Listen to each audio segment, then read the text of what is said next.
So for letter B, about rationalizing the denominator with two terms in the denominator, well, let's see. So we need to multiply numerator and denominator by the same quantity in the denominator, but in this case, the conjugate of this. That's root of 2, 3 root of 2, 4 over 3 root of 2, 4. Since we have a plus, its conjugate would be minus in this case. All right? So, number one, let's multiply across and get everything in terms of one single quotient. All right? So, that'll be 2 times 3 root of 2 minus 8, or minus 4 first, and then 3 root of 2 plus 4 times the quantity 3 root of 2 minus 4. All right? Well, in the numerator, all we have to do in this case, at least, we will distribute the 2 over the two terms inside of the parentheses. That's going to give us 6 root of 2 minus 8. However, in the denominator, well, you have the option of FOILing if that's what you want. However, recall that in the denominator we have the form, the difference of the factor form of a difference of square a plus b times a minus b, and then that equals to a squared minus b squared, right? And let's see. All we do from here, let's simply write the quantity, the first quantity squared minus the second quantity squared, and that's going to be number 1, 3 root of 2 and 4. Now be careful with the first quantity, with the first term in the denominator, because this square will affect both the 3 and the square root, the number inside the square root. All right? And well, that's going to be, okay, 6 root of 2 minus 8 divided by 9 times the square root of 2 squared, that gives us a 2, and then minus 16, and then 6 root of 2 minus 8 in the numerator, and then that's going to be 9 times 2, which is 18 minus 16, and that equals to, in the numerator, still the same, 6 root of 2 minus 8 over 2. And we're essentially done, except that we need to divide everything by 2, because in this case both the 2 and the 8 are divisible by 2 evenly. So let's see. So that's going to be 3 root of 2 minus 4. And again, notice the final result we obtained. This result doesn't have any radicals in the denominator. In fact, for this particular case, we don't even get a denominator. All right. So, and that's how we rationalize another denominator. I'll let you guys work on letter C for a few minutes and see what you get.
First two parentheses, and then these three root of 5, root of 3, root of 3, root of 5, root of 3.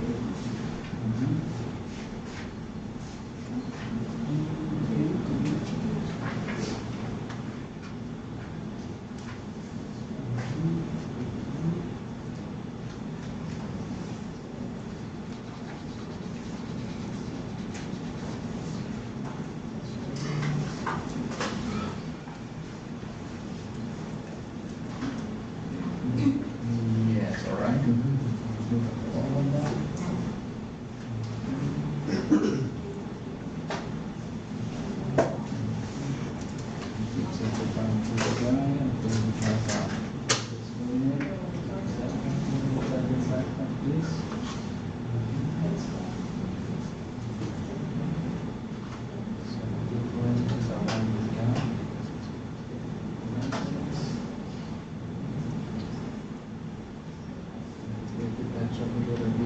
Work on letter C.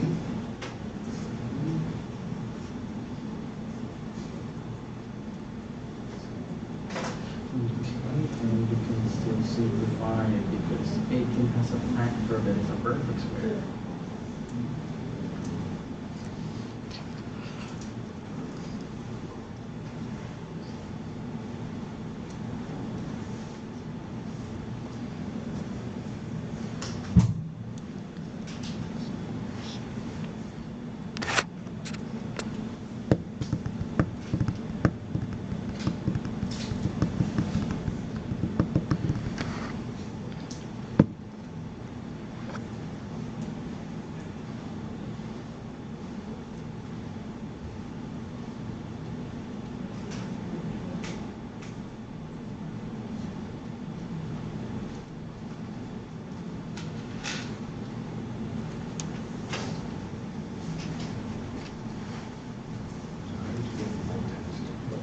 What is that?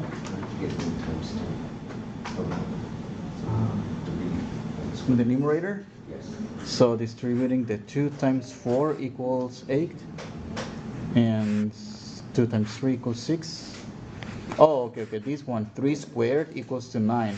But in this case, the square root of 2 quantity squared cancel the root with the square. You're left only with the number inside of the radical. So that happens when, so right here, root of 2 squared equals to, actually either these two cancel to give you a 2, or root of 2 squared equals root of 2 squared inside, which is the root of 4, which is also equal to 2. But I think the easier way to see it is just to cancel the square with the radical and just write the number inside of the radical. Exactly. Gotcha. Mm-hmm.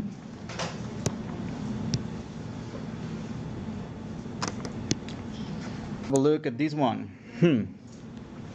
Okay, so we have the square root of 6 plus 2 divided by the square root of 5 minus the square root of 3.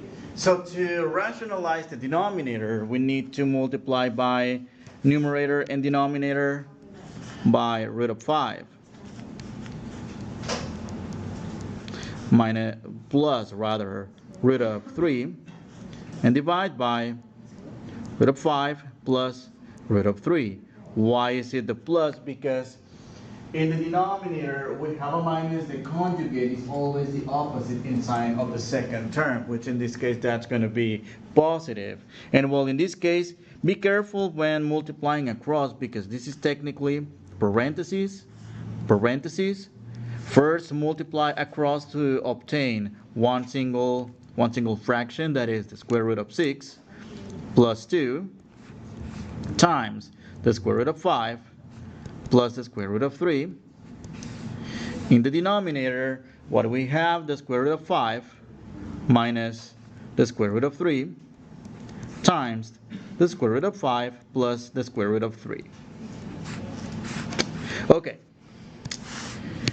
In the denominator, we can see the form, the difference of squares form, and you might want to take advantage of it, or if you prefer, again, that's fine. If you want to do the whole foiling, that's fine. However, take advantage of this a minus b times a plus b form, which equals a squared minus b squared. All right, and then, okay, let's write the next result. That'll be, okay, big line right here. That'll be, well, the first quantity squared minus the second quantity squared, that is the square root of 5 squared minus the square root of 3 quantity squared.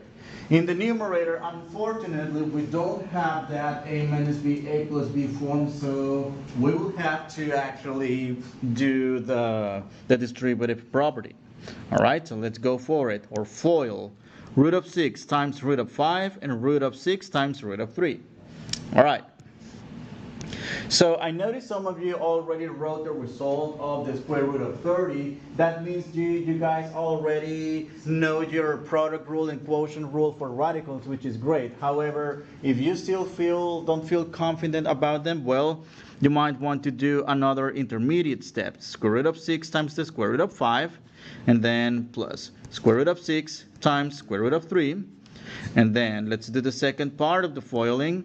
2 times root of 5, 2 times root of 3.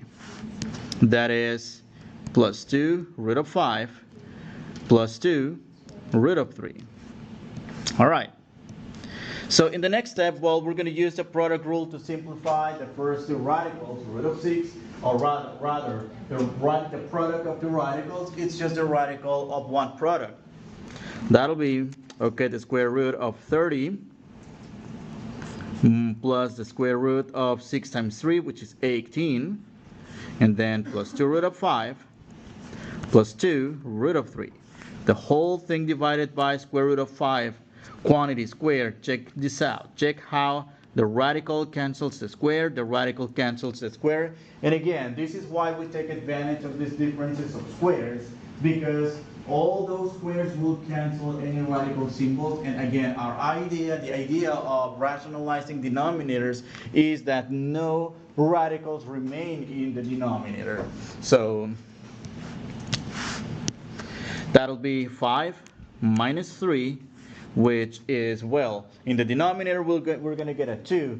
Now, here we need to simplify all these radicals. Well, the square root of 30, let's see if we have any factors of 30 that can be perfect squares. Are there any? No, so we're good with the root of 30. What about 18? 9 and 2. 9 and 2, and then we can take out the root of 9. That is, okay, root of 30 plus root of 9 times 2 plus 2 root of 5 plus 2 root of 3. And, well, the whole thing divided by, what's that? That's 2. Okay, so let's take out the root of 9, which equals to 3. That is the square root of 30 plus 3 root of 2 plus 2 root of 5 and plus 2 root of 3. The whole thing divided by 2. Is there anything else we can simplify? Yes. I have a question. How is that you can do 18 and then get 9 times 2, you can do 30, 15 times 2? Yes, you can do the 15 times 2, or you can do the 6 times 5. However, none of those factorizations of the number 30 give a perfect square that we can simplify in the same way we did it here. Here we did it rather, because one of the factors is a perfect square that can go outside of the radical. So, I mean, if you do it, it will go back to the original problem, essentially, right? So in this case, again, 30 doesn't have any factors that are perfect squares. That's why. All right? Can we do anything else any further? I think that's about it, because, I mean, although the last couple of terms can be canceled with the 2, not the 3, and not the 1. So you might want to leave it like this. All right? So let's call it a day for this guy right here. And why not? I'll let you work on the next one. Okay, so what do we have? The square root of y divided by x, the square root of x plus the square root of y. Well, same thing. Multiply by the numerator and denominator by the conjugate of the denominator. That is the square root of x, the square root of y, divided by the square root of x, the square root of y. But in this case, since the original one is what? Positive, we need to change that to a negative. And well, multiply across first. That's going to give us the square root of x, the square root of y, times square root of x minus square root of y. And then the square root of x plus y, like this, square root of x plus square root of y. Put parentheses around, again put parentheses, and that'll be times the square root of x minus the square root of y. All right. Now, again, take advantage of this property, that difference of squares, that factor form of a difference of squares you have in the denominator, a plus b times a minus b, and that equals to, that's a squared minus b squared. Well, what is that going to be? So number one, let's multiply or distribute the numerator, or well, let me do the difference of squares first. That'll be, okay, that's going to be the square root of x, quantity squared, minus the square root of y, quantity squared. And in the numerator, let's multiply root of y times root of x and root of y times itself. And let me write it square this time. All right. How about cancel the square with the radical? Again, that's our purpose of taking advantage of this difference of squares. And well, I'm going to use the product rule for radicals, and that's going to be, okay, I know it's y times x, but we usually write it in alphabetic order. Again, we have another cancellation here with the radical and the square. And that's minus y, and then divided by simply x minus y. All right. Looks like some of you divided out the these y's right here, because they look like they're the same, but they're in the numerator, and they are in the numerator and the denominator. But again, this is not correct, and the reason to that is because, well, we only divide out factors, but these are terms. Actually, these are within the order of operations of addition and subtraction, and what we're doing is canceling a division, which is a different order, which is multiplication and division. Maybe you've seen this meme before about it. So just think about that every time you cancel terms, all right? That's not correct to cancel terms, all right? I have like 7 cats, so I don't want to find out that you killed one of my own, right? Plus 4 or 5 coming away. There's another cat pregnant, it's pregnant, so, all right. And I think this finishes all about radicals, everything I wanted to cover. Is that about it? There's one more. Rationalizing the numerator. Okay. Well, in the same way that we usually don't want the radicals in the denominator, well, there will be processes in algebra, in what we're going to do today, processes in which we need to rationalize a numerator. All right? And I know the idea is not to leave any radicals in denominator, so you could argue, well, that's actually in the correct form. However, we may need to rationalize a numerator for other kinds of computation. So let's see about it. All right, so to rationalize a numerator, we do the same thing. Multiply the numerator and the denominator, but in this case by the conjugate of the numerator, not because, again, we have radicals in the numerator this time. So square root of x plus 3 plus root of x divided by the square root of x plus 3 plus the square root of x. And I know what you might be thinking, foiling that numerator. No, don't do. Well, number one, let's multiply across. That'll be, okay, parentheses, parentheses, and parentheses. So that'll be square root of x plus 3 minus square root of x times square root of x plus 3 plus square root of x. The whole thing divided by, what's that? The square root of x plus 3 plus the square root of x. And don't forget to carry this 3 over here to multiply across. Well, in the denominator, okay, you might want to, I know what you might be thinking, you might want to distribute this 3, but don't do it because you'll see why. You'll see why. So number 1, how about, did you see this form right here? A minus B, A plus B. That should be equal to some sort of a squared minus b squared, because that's the factor form of a difference of squares. All right. So let's go about it. And that's going to be the square root of x plus 3 quantity squared minus the square root of x quantity squared, the whole thing divided by 3 times the square root of x plus 3 plus the square root of x. Well, again, what do we have? We have a cancellation between a radical as an exponent, another radical, and an exponent, in particular exponent 2. And that's going to leave us with the following. That is x plus 3 minus x, the whole thing divided by 3 times square root of all this madness here, root of x plus 3 plus root of x. Keep canceling terms. Cancel the x's, and that's going to leave us with 3 over 3 root of x plus 3 plus root of x.